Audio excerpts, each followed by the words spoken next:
بسم الله الرحمن الرحيم. هنتكلم النهارده في المحاضرة الأخيرة لينا في كورس اللوحات الكهربائية من الجهة التنفيذية. النهارده هنتكلم عن موضوع مختلف تماما عن كل المواضيع اللي احنا كنا بنتكلم عنها في البداية. احنا في بداية الكورس كنا اتكلمنا عن الكونستراكشن اوف البانل بورد، واتكلمنا عن كل مكون من مكونات اللوحات الكهربية، وعرفنا مكونات اللوحات الكهربية بتبقى عاملة ازاي، وخدنا تطبيقات عملية على الجزئية دي.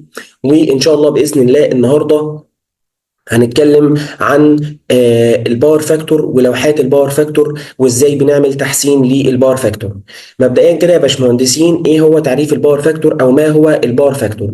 الباور فاكتور بكل بساطة هو عبارة عن نسبة القدرة الفعالة من القدرة الظاهرية التي يستهلكها حمل ما في شبكات الجهد المتردد. يعني هو عبارة عن نسبة ما بين الاكتيف باور اللي هي القدرة الظاهرية اللي هي القدرة الفعالة قصدي، على الابيرنت باور اللي هي القدره الظاهريه او التقديريه.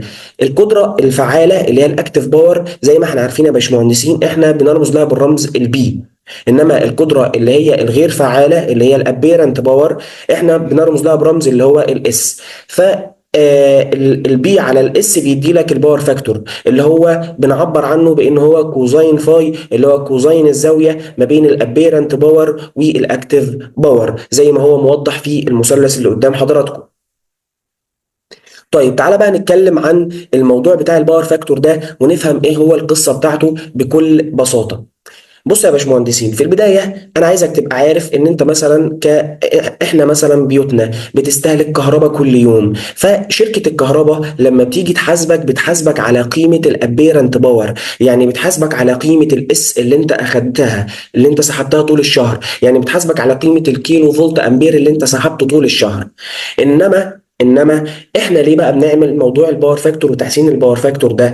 بنحسن الباور فاكتور للمباني بتاعتنا علشان خاطر نقلل اللي هي قيمه الكيو اللي هي الرياكتيف باور اللي هي اللي الاحمال بتاعتك مش بتبقى مستفاده منها، وعشان تحافظ على قيمه الاكتيف باور اللي هي البي اللي الاحمال بتاعتك بتستهلكها وبتستخدمها.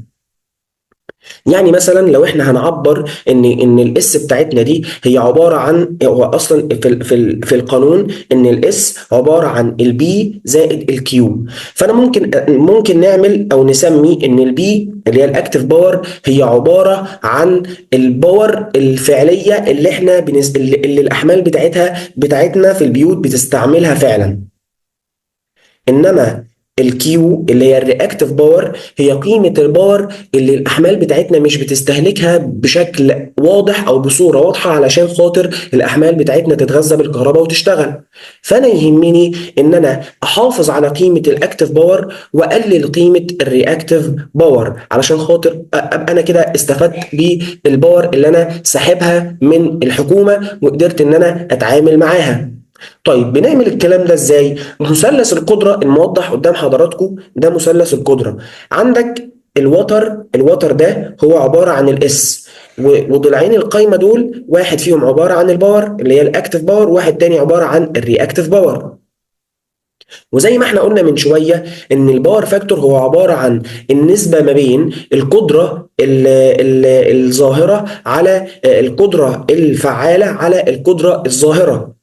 فهو عبارة عن البي على الاس، يعني البي دي الوحدة القياس بتاعتها بتكون كيلو وات، انما الاس بتكون كيلو فولت امبير، والابيرنت باور والرياكتيف باور قصدي اللي هي الكيو بتتقاس بالفار. فدي كده مثلث القدره، ودي كده الفكره بتاعت الباور فاكتور عموما بيبقى عامل ازاي على الشبكه. طيب احنا بقى عايزين نعمل ايه علشان خاطر نقلل الرياكتيف باور؟ قال لك يا باشمهندس بنعمل حاجه اسمها امبروفنج للباور فاكتور، يعني تحسين الباور فاكتور. طيب بنحسن الباور فاكتور ازاي؟ عندك 3 نقط مهمه لازم تبقى انت في البدايه عارفهم عشان خاطر تقدر تعمل موضوع تحسين الباور فاكتور. اول حاجه لازم تبقى فاهم وحاطط في اعتبارك ان تحسين الباور فاكتور مهم جدا من الناحيه الاقتصاديه، حيث انه يؤدي الى تقليل القدره التعاقديه للمبنى. هو بيخليك لو انت مثلا من الناحيه الاقتصاديه يعني من الناحيه الماليه، لو انت مثلا هتحاسب في الشهر على 100 جنيه، فلما بتحسن الباور فاكتور لا القيمه بتقل، وهكذا. ولازم تبقى واحد حاطط في اعتبارك واخد في اعتبارك ان اي حمل كهربي وليكن مثلا كان عباره عن موتور، فده بيستهلك نوعين من الباور. في اللي هي الاكتف باور الحقيقيه اللي هي البي، اللي هو دي بيستهلكها علشان الحركه، وفي اللي هي الرياكتيف باور اللي هي الغير فعاله اللي هو بيستهلكها الموتور علشان خاطر يولد مجال مغناطيسي، علشان خاطر الملفات تبدا تشتغل ويبدا الموتور يشتغل ويبدا يولد الحركه. فبكل بساطه عشان نحسن بقى الباور فاكتور، دي حاجات انت لازم تبقى عارفها. فانا كل الفكره في النقطتين الاولانيين ان انا ببقى عايز بقى اقلل الرياكتيف باور واحافظ على الاكتيف باور بتاعتي واحاول ان انا ازودها. فبكل بساطه عشان بقى احسن الباور فاكتور، ايه بقى اللي يخليني ايه الحاجه او ايه الكومبوننت اللي احنا ممكن نستعملها وتخليني وتخليك انت تنتج كيو على الشبكه الكهربيه، بحيث انك انت تقلل الكيو بتاعت شركه الكهرباء، هي المكثفات الكاباسيتورز. فعشان كده بنعمل لوحة اسمها لوحة المكثفات، والمكثفات دي بتكون متوصلة مع بعضها دلتا مش متوصلة ستار. وهنعرف دلوقتي مميزات الدلتا وعيوب الدلتا ومميزات الستار وعيوب الستار، وهنعرف الفرق ما بينهم واستخداماتهم. ولكن انا بس عايزك تبقى عارف ان احنا عشان نحسن الباور فاكتور بكل بساطه بنستخدم لوحه مكثفات. ولوحه المكثفات دي المكثفات ذات نفسها اللي بتبقى موجوده بيفضل ان هي تكون متوصله دلتا مش متوصله ستار. وعلشان الهدف منها ايه؟ الهدف منها ان هي بتنتج كيو على الشبكه فبتحسن الباور فاكتور. طيب تعال نشوف الموضوع ده عمليا بيتم ازاي على مثلث القدره. بص يا باشمهندس، انت لو جيت بصيت مثلا هنا عندك دي الكيو واحد ده قبل التصحيح، ودي الاس واحد قبل التصحيح. لو جيت بصيت على الكيو واحد لما وصلت لكيو 2، لما احنا بقى حطينا لوحه المكثفات على الشبكه، فلقيت ان الكيو سي اخذت مكان من الكيو واحد. فبقت الكيو واحد هي عباره عن الكيو سي زائد الكيو 2. فانت كده لو لاحظت احنا كده قللنا قيمه الكيو، وقيمه الاكتف باور ثابته زي ما هي، وقيمه الابيرنت باور اللي انت ساحبها من الشركه قلت. فلما قيمه الامبيرنت باور تقل يبقى الطبيعي ان انت كده الفلوس اللي انت هتدفعها لشركه الكهرباء كل شهر هتكون قليله. فدي كده الفكره بتاعه تحسين الباور فاكتور. كده احنا عرفنا بنحسن الباور فاكتور ازاي. قلنا عن طريق استخدام لوحات مكثفات. قلنا ليه بنستخدم لوحات مكثفات؟ قلنا عشان هي بتنتج على الشبكه كيو سي يعني، فبتقلل قيمه الكيو بتاعه شركه الكهرباء، فبالتالي بنقلل الابيرنت باور وبنحافظ على الاكتف باور بتاعتنا ثابته زي ما هي. وبالتالي كده احنا بنقلل الناحيه الاقتصاديه اللي احنا بندفعها لشركه الكهرباء كل شهر. طيب تعالى بقى ناخد الستار والدلتا وناخد الفرق ما بينهم وناخد الادفانتج بتاعت دي والديس ادفانتج بتاعت كل واحده فيهم. الستار كونكشن، اول حاجه هنتكلم عن الادفانتج اللي هي المميزات. اول حاجه لازم تبقى عارف ان في الستار كونكشن بيكون الفولت بتاعك قليل، لان انت في حاله الستار بنتعامل مع في فيز، فهي بتبقى عباره عن في لاين، فهي بتبقى عباره عن الفي لاين على جذر 3، فبتكون قيمه الفي فيز ايه؟ صغيره. ومعنى ان الجهد يكون قليل فده معناه ان العمر الافتراضي بتاع المكثفات هيزيد. المكثفات اللي انت حاططها على اللوحه لما بنوصل ستار، لما بنوصل التوصيله بتاعتنا بتاعت المواتير نوصلها ستار ماشي، فبيكون الفكره كلها ان العمر الافتراضي بتاع المكثفات هيكون كبير، ده لان الجهد المسلط على المكثفات قليل. تاني حاجه ان الستار كونكشن سيمبل في حته التوصيله بتاعتها، سيمبل كونكشن يعني في حته التوصيله بتاعتها بتبقى بسيطه وسهله، ان انت بتعمل 3 نقط شورت سيركت مع بعض وبتبدا تاخد التغذيه بتاعتك. فدي الفكره كلها بتاعت الستار كونكشن، دي من المميزات. طيب تعالى نتكلم بعد كده على الديس ادفانتج بتاعت الستار كونكشن. عندك 3 حاجات. اول حاجه احنا زي ما احنا قلنا ان الجهد قليل، فبالتالي العمر الافتراضي بتاع المكثفات هيكون كبير، ولكن لازم تبقى عارف ان لما الجهد يكون قليل فالكيو هتكون قليله، الكيو اللي هتطلع من المكثفات هتكون قليله. ده ليه بقى؟ ده لان في علاقه بتقول ان الكيو هي عباره عن الفي سكوير على اكس.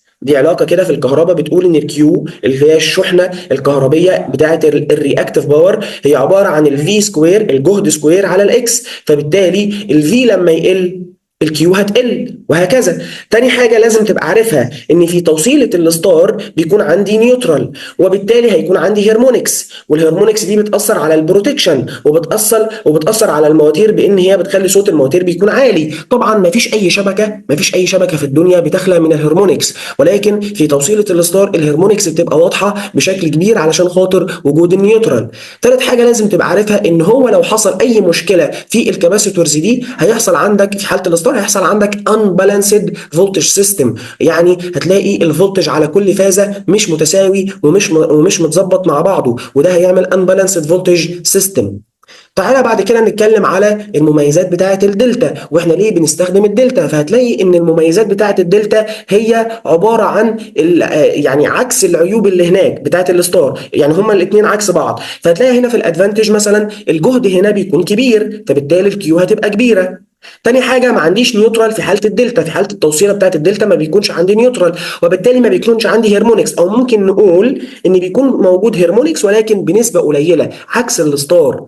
تالت حاجة ان لو حصل اي مشكلة في الكاباسيتورز دي فبيكون الفولتج اكروس فيز رينيم ذا سيم، يعني الفولتج على كل فازه بيفضل ثابت زي ما هو ما بيتغيرش على عكس الستار. طيب تعالى بعد كده نتكلم عن الديس ادفانتج بتاعت الدلتا كونكشن. عندك حاجتين، اول حاجه العمر الافتراضي بتاع المكثفات هيكون قليل، وده بسبب ان الجهد بيبقى كبير. تاني حاجه ان هي كومبلكس كونكشن، يعني معقده في حته التوصيل بتاعتها. دي كده كان محتوى المحاضره الاخيره بتاعتنا.